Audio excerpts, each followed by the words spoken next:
A pair of Democrats running for president are getting a boost from the New York Times editorial board. For the first time ever, the paper endorsed two candidates in the primaries, Elizabeth Warren and Amy Klobuchar.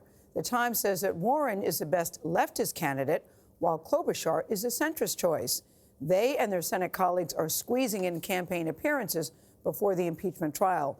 Ed O'Keefe is covering campaign 2020, and he joins us with more on this story. So, Ed, I have a couple things. How significant are these endorsements, especially since they've now endorsed two candidates, and that's never happened before? Yeah, well, you know, people in Iowa and New Hampshire are very unlikely to care what the New York Times editorial board has to say, especially if they can't even pick one candidate. There are still a dozen in the race, and the senators, Bernie Sanders, Elizabeth Warren, Amy Klobuchar, and Michael Bennet, spent the weekend with voters in New Hampshire and Iowa, admitting that they might not be back to campaign much if the impeachment trial runs several weeks. And now there's a new fight brewing between two contenders. Sanders is calling out former Vice President Joe Biden's record on Social Security. Sanders argues Biden's record shows an openness to cutting benefits, while Sanders has long supported Social Security protection. Biden disagrees and spent the weekend strongly criticizing the Sanders campaign for inaccurately characterizing his record.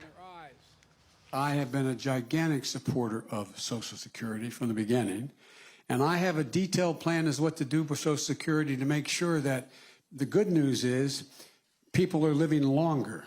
The bad news is they're running out of the coverage their Social Security can cover. We're not going to make personal attacks on Joe Biden, but I think the records shows that Joe's history in the Senate and my history in Congress are very different. Biden, as a senator, was open to cuts to Social Security to help balance the budget, but is now calling to expand the program.